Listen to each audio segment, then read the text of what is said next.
Daddy, ನಾನು ನಿಮಗಾಗಿ ರೊಟ್ಟಿ ತಂದಿದ್ದೇನೆ, ಊಟ ಮಾಡಿರಿ ಮೊದಲು.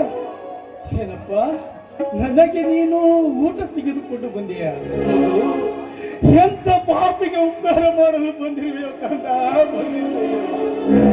ಅಪ್ಪ ಎಂದು ಈ ಹುಚ್ಚನಿಗೆ ಸರಿಯಬೇಕಾದ್ರೆ ನೀ ಎಂತ ಪುಣ್ಯಾತ್ಮನ ಮಗನಪ್ಪ, ನೀ ಎಂತ ಮಗು.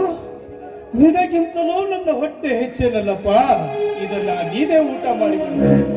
ಇದು ನಿಮಗಾಗಿ ತಂದ ಪ್ರಸಾದ. ನೀವೊಬ್ಬ ಈ ಜಗತ್ತಲ್ಲಿ ದೊಡ್ಡ ರೈತನೆಂದು ನಮ್ಮ ತಂದೆಯವರು ಆಗಾಗ ಹೇಳುತ್ತಿದ್ದರು. ಅಂತ ರೈತನ ಬಾಳು ಕಣ್ಣೀರಿನ ಗೋಳು ಎಂದರೆ ಈ ನಿನ್ನ ಉಪಕಾರ ಎಷ್ಟು ಬೇಗ ತೀರಿಸಲಿ. ನನಗೆ ಶಾಲೆಗೆ ಹೋಗಲು ವೇಳೆಯಾಗಿದೆ.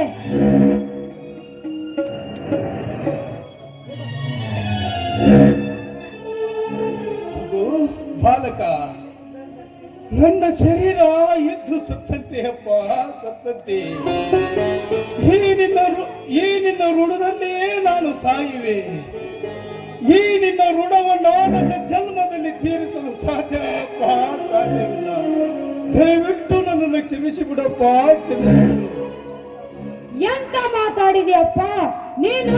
ನಿನಗಷ್ಟೇ ಉಪಕಾರ ಮಾಡಿದರೂ ನಮ್ಮ ಋಣ ತೀರುವುದಿಲ್ಲ ಎಂದು ನಮ್ಮ ತಂದೆಯವರು ಹೇಳುತ್ತಿರುವಾಗ ನೀನು ನಮಗೆ ಹೀಗೆ ಹೇಳುವುದೇ? ನೀವು ಊಟ ಮಾಡಿರಿ, ನಾ ಇನ್ನು ಬರುತ್ತೇನೆ. ಆಗಲಿ ಕಂದ, ಆಗಲಿ.